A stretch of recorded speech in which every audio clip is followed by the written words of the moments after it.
Em nome do Pai, do Filho e do Espírito Santo. Amém. Vinde, Espírito Santo, enchei os corações dos vossos fiéis e acendei neles o fogo do vosso amor. Enviai o vosso Espírito e tudo será criado, e renovareis a face da terra. Oremos, ó Deus que instruíste os corações dos vossos fiéis, com a luz do Espírito Santo, fazei que apreciemos retamente todas as coisas, segundo o mesmo Espírito, e gozemos sempre da sua consolação. Por Cristo nosso Senhor. Amém. Maria, sede da sabedoria, rogai por nós. São José, rogai por nós. Em nome do Pai, do Filho e do Espírito Santo. Amém. Meu querido irmão, minha querida irmã, seja muito bem-vindo ao nosso canal. Nós estamos percorrendo nosso itinerário de reflexão sobre o livro dos Provérbios. Dentro desta obra, nós nos encontramos no prólogo, o qual corresponde aos 9 primeiros capítulos. Dentro do prólogo, nós estamos na seção que corresponde ao capítulo 6º, os versículos do 20 ao 35. Esta seção pode muito bem ser intitulada de Aviso contra o Adultério, ou melhor, Retomada do Aviso contra o Adultério.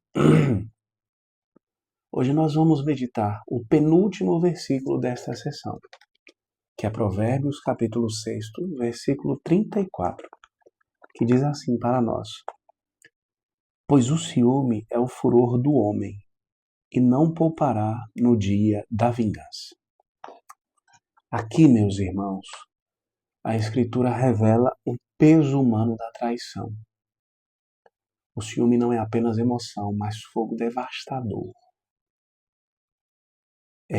A palavra hebraica kiná, que nós traduzimos por ciúme, zelo, ardente, é a mesma palavra usada para Deus como Deus zeloso.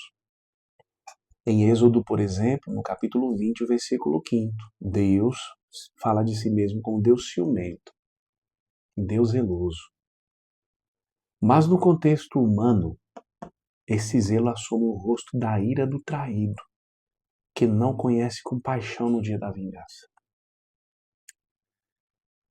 Uma das preocupações, não a única e não a primeira, mas uma das preocupações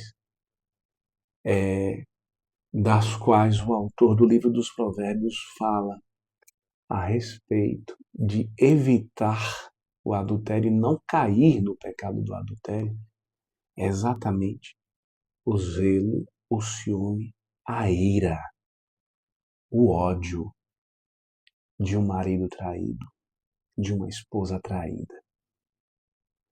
Este é o tipo de zelo que não conhece compaixão. Fugir da ira do marido traído, da esposa traída. Não cometer adultério por conta disso.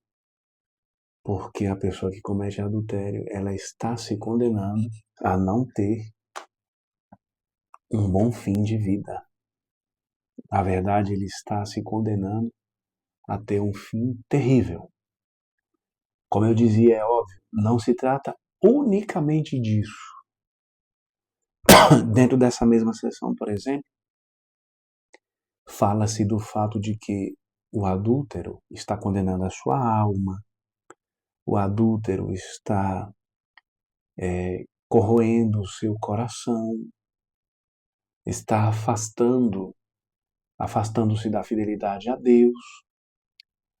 Então, este motivo que hoje é apontado não é o único e não é o principal, mas é algo também a ser temido. É óbvio, os principais estão na condenação eterna de quem comete adultério, não volta atrás, não se arrepende. Está exatamente no fato de a sua alma morrer. O adúltero mata a sua alma. Ainda que esteja na vida biológica, ainda que esteja aqui em vida, nesta terra, ele está matando a sua alma. A sua alma está perdendo a sensibilidade, está perdendo a compaixão para com o próximo, o senso de fidelidade, a busca pela fidelidade, a busca por viver heroicamente, um amor verdadeiro, com entrega total de si, não entrega com reservas. Mas também o adultério está despertando o ódio de alguém, o ódio da pessoa traída. Os antigos sábios de Israel viam neste versículo um aviso. Quem comete adultério não apenas ofende a Deus, mas desperta uma força terrível no coração humano, que pode levar à ruína total. É por isso, por exemplo, que Santo Agostinho aponta para nós, explica que a desordem do adultério fere não só a justiça diante de Deus, mas também a ordem social. Por que fere a ordem social? Porque com razão provoca violência e rancor. Fere a ordem social. Fere a ordem social porque eu estou despertando em um membro ou em membros da sociedade sentimento de violência e rancor, o que em si já quebra a harmonia e a estabilidade entre os membros de uma sociedade. O ódio que é provocado não está somente na pessoa atraída, está principalmente, talvez, na pessoa atraída. Mas se encontra também se essa pessoa tem filhos e descobre também a traição. Se encontra também nos filhos que se sentem lesados. Se encontra também nos parentes que descobrem, nos amigos. A raiva, o rancor. Então há uma quebra. Quantas famílias foram destruídas por conta do adultério? Inclusive, quantas sociedades foram destruídas pela desordem na vida sexual? Quantas sociedades? Então, meus irmãos e irmãs, fiquemos atentos. O filósofo Kierkegaard dizia para nós que o ciúme revela a incapacidade de amar de modo autêntico, porque busca a posse e não a doação. Além do adultério, o ciúme também se trata de um pecado porque manifesta a desordem nos sentimentos e nas emoções. Então, uma coisa é certa, meus amados e amadas de Deus. O ciúme, quando nasce da infidelidade, é como fogo que não se apaga, vingança que não se sacia. Mas Deus nos convida a uma outra forma de dizer. Não o ciúme destrutivo do homem.